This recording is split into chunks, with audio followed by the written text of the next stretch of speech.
Hi guys, welcome back to another how-to. It's been a while since I've done a video. I mean, it must be a few years since I've done one of these videos on lightsaber parts. I've left it a long time. I've been busy obviously doing what everyone else does. The world just gets very busy and it takes you away from your interests and your passions.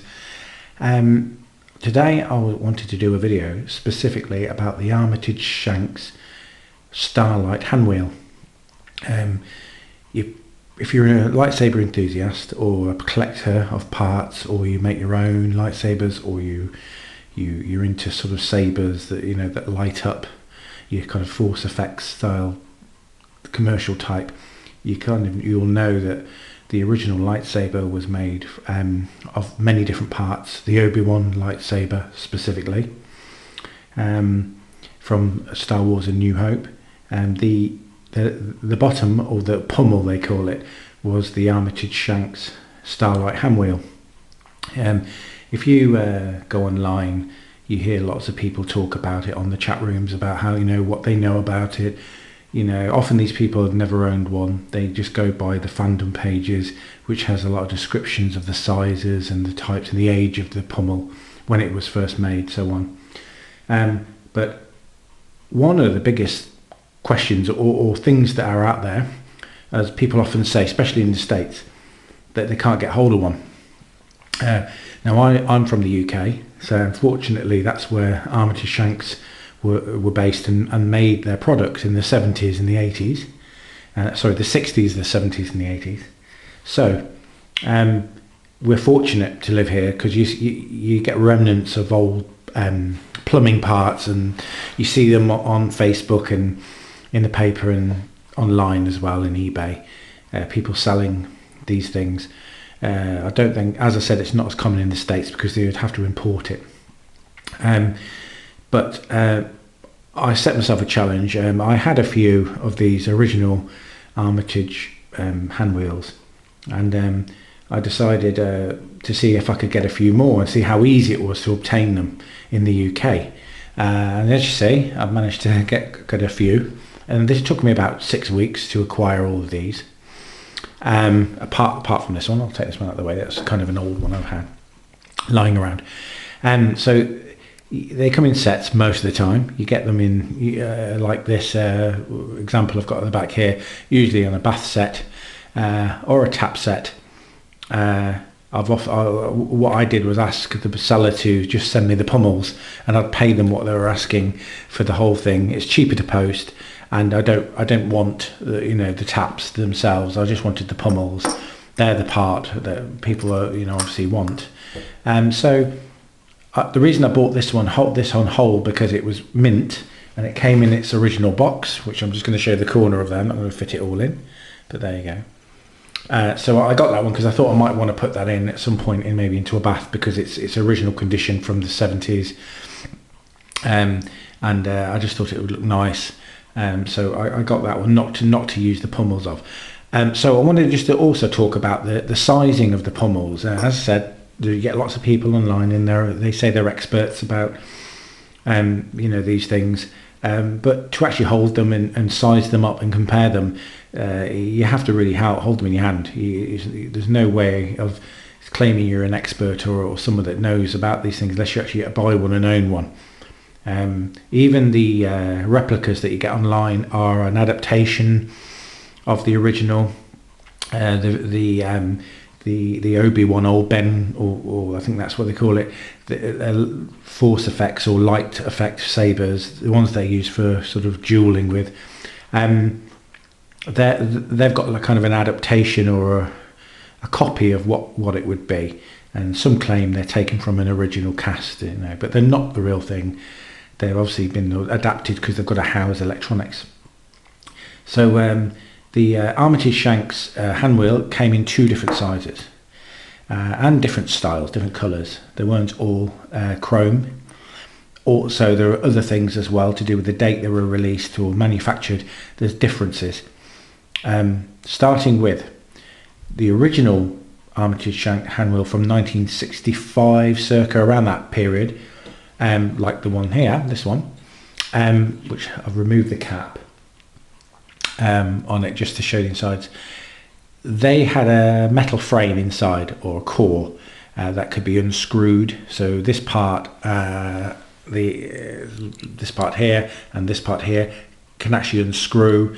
There's certain ways you can do that. I think I saw someone get a piece of wood and sort of twist it and it comes apart. So it's actually 3 parts. You've got the center part, which has got these kind of sort of protruding areas here, and then you've got this part, and I said it breaks into 3 parts, and then you screw them together, which creates the whole pummel, and then of course the cap, so that's the 4th part.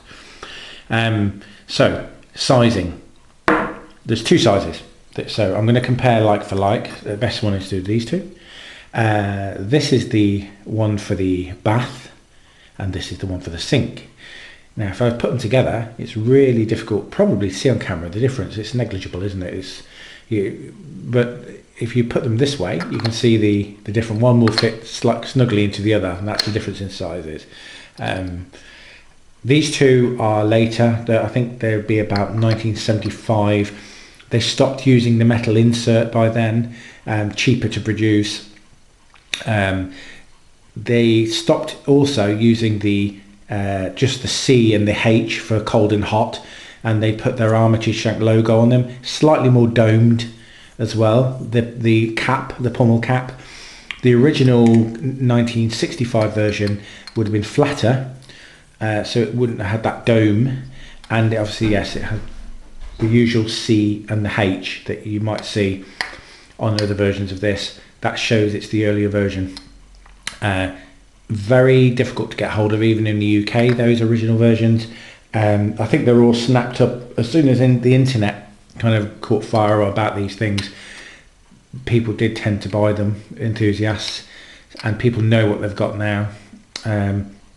But as I said before, I set myself a challenge to see if I could get hold of some of these, and I managed to get all these, as I said, in about 6 weeks, including the set, the bath set here, a mixer set. Now, I personally don't think there's that much difference in them, and I'd be quite happy if I was going to build a Obi-Wan Kenobi lightsaber replica or prop.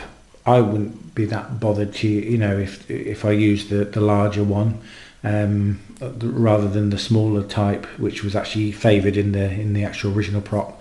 As I said, it doesn't really make that much difference. As I said, it's a tiny bit. There's only a few mil difference in the sizing.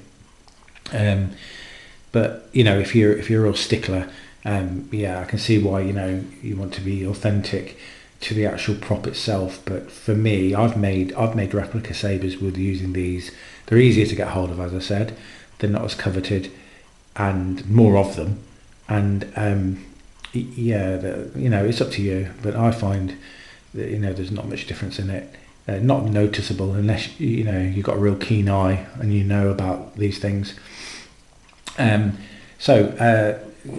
Regarding the actual smaller pummel, the one that was used in the Obi-Wan Kenobi lightsaber, as I said before, this one's hasn't got the metal inserts which create part of it, so it can't be dismantled into the 3 or 4 pieces. But you can put a weighted part in here, so you could get a piece of steel, metal, whatever, and insert it to give it more of a weight if you wanted to get that authentic feel. They do feel better quality, the earlier ones. These feel much lighter, still well made. They're a really good, well made quality item. Armitage Shank are famous for making good quality bathroom wear. So yeah, definitely, as I said, this is what people are looking for, still, that style, and they're easier to get, and you can get them. So yes, definitely try and have a look and keep an eye out. As I said, the best way to get them is in the mixer sets. They're quite not that obvious. People selling them might not necessarily know what they have, and sometimes they come up more often on the mixer sets. And more often than not, it's the larger type because they're for the bath. So yeah, as long as you didn't mind having a slightly larger one, you've still got that original Armitage Shank part. So there you go. That's my bit about Armitage Shank pummels, all the taps, heads. So I'm going to do a few more videos like this soon, covering different parts of the lightsaber build. If you want to look at my inspirations, if you just go to my other lightsaber videos, I explain kind of by just silently with a bit of music in the background. I show you my Obi-Wan Kenobi lightsaber. I'm going to update that as well, because I've managed to acquire a few more parts that are more suitable and more like the original parts. And then my other lightsaber was the V2 Luke lightsaber, which goes into more intricate kind of ways of putting together and constructing the V2 lightsaber from Return of the Jedi, the hero prop. And also I'm going to do videos on the things like the authentic parts you can still get hold of, like the T1250 electric calculator by Texas Instruments, which was obviously if you know your lightsaber parts, original lightsaber parts, it was used for the Obi-Wan and the Luke, or rather Anakin lightsaber given to Luke in Star Wars. You know, and it's you can't really see it, you'd have to switch it on to see it, but the bubble strip that was used for the control box. So I'm going to carry on doing videos about the parts, different parts of the lightsaber. I'm also going to do videos on other parts of the lightsaber as well, such as the grenade part from the World War rifle on the authentic Obi-Wan Kenobi Kenobi lightsaber, and these are stunt pegs that I managed to get that are very similar to the shape, partly, and then with a little bit more effect, and I managed to kind of create a similar thing. It's not too bad. It's not perfect, but passable. You see it in the line. So put that there. I'm going to do some more videos. Hopefully, I had a lot of people ask me about doing videos about how to build the control box for the lightsaber, how I build the emitter. I'm going to do an update on all those as well. The machine gun crank part of the Obi-Wan lightsaber, I'm going to do a video on. So a lot more to do. So thank you for watching. Please subscribe if you already haven't. Please give me a like, and I hope you enjoyed this video, and I'll see you again soon. Bye for now.